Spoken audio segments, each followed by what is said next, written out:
ሰላም ጤና ይስጥልን አድማጭ ተመልካቾቻችን ከቶፕ ኒውስ ኔትወርክ ዕለታዊ ዜናዎችን ይዘን ቀርበናል። በቅድሚያ አርዕስቶቹን በዜጎች ደህንነት ሰላምና ጤና ላይ ከፍተኛ ተጽዕኖ የሚያደርስ አደጋ የሚያስከትል ማንኛውም የስፖርት ኩነት እንዳይካሄድ ለማገድ የሚያስችል የአዋጅ ረቂቅ ለፓርላማ ሊቀርብ ነው።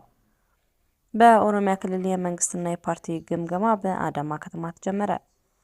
በኢትዮጵያ ፍቃድ አግኝተው እየተንቀሳቀሱ የሚገኙ መገናኛ ብዙሃን ቁጥር 309 ደረሰ። አዲስ አበባ ዩኒቨርሲቲና የቱሪዝም ኮሚሽን የከተማዋን የቱሪዝም ሀብት በጥናት ለመለየት የሚያስችላቸውን ስምምነት ተፈራረሙ። ኢትዮጵያ ለመጀመሪያ ጊዜ ከቻይና ውጪ የሚካሄደውን ግዙፉን የዓለም አቀፍ የኢንተርኔት ኮንቬንሽን ለማዘጋጀት ዝግጅት እያደረገች ነው ተባለ። በዜጎች ደህንነት ሰላምና ጤና ላይ ከፍተኛ ተጽዕኖ የሚያስከትል አደጋ የሚያስከትልን ሲታመን ማንኛውንም የስፖርታዊ ኩነት እንዳይካሄድ ለማገድ የሚያስችል የአዋጅ ረቂቅ ለፓርላማ ሊቀርብ ነው። ስፖርታዊ ዝግጅቶች ከመጀመራቸው በፊት ሆነ በሚካሄዱበት ወቅት ማንኛውንም አይነት የፖለቲካ እንቅስቃሴዎች ማካሄድ እንደማይቻል የአዋጅ ረቂቁ ይከለክላል። የፌዴራል የስፖርት ልማትና አስተዳደር አዋጅ የሚል ስያሜ የተሰጠው ይህ የአዋጅ ረቂቅ ሐሙስ ጥር 14 2018 በሚካሄደው የሕዝብ ተወካዮች ምክር ቤት መደበኛ ስብሰባ ላይ እንዲቀርብ አጀንዳ ተይዞለታል።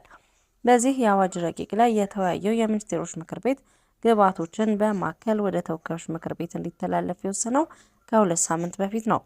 በ70 አንቀጾች የተከፋፈለው ይህ አዋጅ በውስጡ ከያዛቸው ክፍሎች ውስጥ የስፖርት ተቋማትን ስለማቋቋምና ስለማስተዳደር፣ የስፖርት ፋይናንስ አስተዳደር እንዲሁም የስፖርት ግጭት አፈታት ስርዓትን የተመለከቱ ይገኙበታል።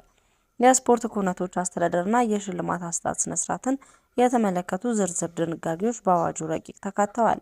የአዋጁ ረቂቅ የስፖርት ኩነቶችን ማገድ የሚቻልበትን ድንጋጌ በውስጡ አካቷል። እገዳው የሚጥለው የስፖርትና ባህል ሚኒስቴር ከመንግስት አካል ሪፖርት ሲደርሰው መሆኑን በአዋጅ ረቂቁ ላይ ተመልክቷል።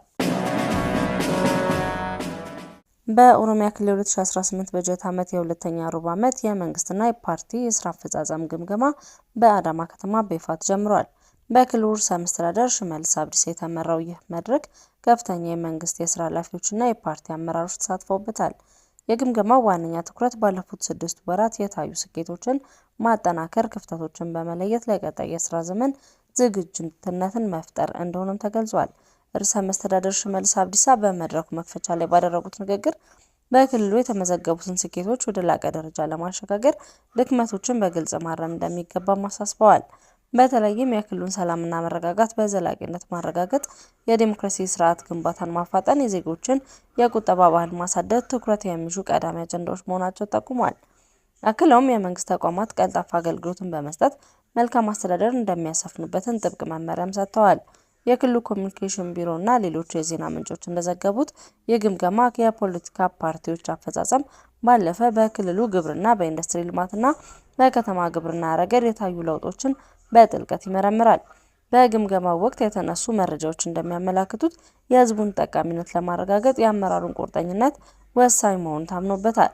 ስብሰባው በሚቀጥሉት ቀናት ቀጥሎ የተለያዩ የስራ ክፍሎችን ሪፖርት ቀርበው ዝርዝር ውይይት እንደሚደረግባቸውም ይጠበቃል። በኢትዮጵያ ፍቃድ አግኝተው እየተንቀሳቀሱ የሚገኙ መገናኛ ብዙሃን ቁጥር 309 ደረሰ።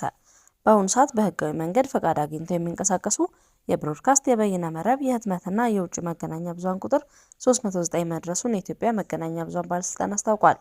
በዚህም 175 የብሮድካስት፣ 20 የህትመት፣ 35 የውጭ ሚዲያ ፖድካስቶች፣ 73 የበይነ መረብ፣ 5 የክፍያ ኢንተርኔት ብሮድባንድ፣ 1 ነፃ የኢንተርኔት ብሮድባንድ መገናኛ ብዙሃን በባለስልጣኑ ፍቃድ አግኝተው እየተንቀሳቀሱ እንደሚገኙ ባለስልጣኑ ጥር 13 2018 ዓ.ም ባወጣው መግለጫ አስታውቋል።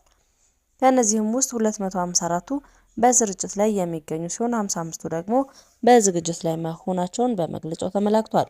በባለስልጣኑ ባለፉት 6 ወራት ለ39 የመገናኛ ብዙሃን በፍቃድና ክትትል ዘርፍ የፍቃድና የብቃት ማረጋገጫ ሰርተፍኬት አገልግሎት መስጠቱ ተጠቁሟል። መግለጫው አክሎም የኢትዮጵያ መገናኛ ብዙሃን ባለስልጣን ባለፉት ዓመታት የዘርፉን እድገት ለማፋጠን ባካሄደው የህግና የአሰራር ለውጥ መገናኛ ብዙሃን በቁጥር፣ በአይነት እንዲሁም በተደራሽነት እድገት እንዲያስመዘግቡ አስችሏልም ብሏል። በተጨማሪም በቅርብ ዓመታት በተደረገው የሚዲያው ምህዳር መሻሻል መገናኛ ብዙሃን ለዜጎች መረጃ የማግኘት መብትና ብቁ መረጃ ምንጭ ሆኖ በጎ ተጽዕኖ መፍጠር እንዲችሉ በኢትዮጵያ ሚዲያ ልህቀት ማዕከል አማካኝነት ለጋዜጠኞች እየተደረገ ያለው የፕሮፌሽናል ስልጠና ስራ አንዱ ማሳያ መሆኑ ተመላክቷል። አዲስ አበባ ዩኒቨርሲቲና የቱሪዝም ኮሚሽን የከተማዋን የቱሪዝም ሀብት በጥናት ለመለየት የሚያስችላቸውን ስምምነት ተፈራረሙ። የአዲስ አበባ ቱሪዝም ኮሚሽንና አዲስ አበባ ዩኒቨርሲቲ የከተማዋን የቱሪዝም ዘርፍ ለማጠናከር የቱሪዝም ሀብትን በአግባቡ ለመለየት የሚያስችል የመግባቢያ ስምምነት ተፈራርመዋል። ስምምነቱ በተለይም የአዲስ አበባን የቱሪዝም ሀብቶች በጥናት ለይቶ በካርታ ማስፈር ላይ ትኩረት ያደረገ ሲሆን ለሚከናወኑ የቱሪዝም ልማትና የዲጂታላይዜሽን ስራዎች ምቹ ሁኔታዎችን በመፍጠር ረገድ ከፍተኛ ለውጥ እንደሚመጣ ይጠበቃል። ስምምነቱን የተፈራረሙት የአዲስ አበባ ቱሪዝም ኮሚሽን ኮሚሽነር አቶ ሁንዴ ከበደና የአዲስ አበባ ዩኒቨርሲቲ ፕሬዝዳንት ዶክተር ሳሙኤል ክፍሌ ናቸው።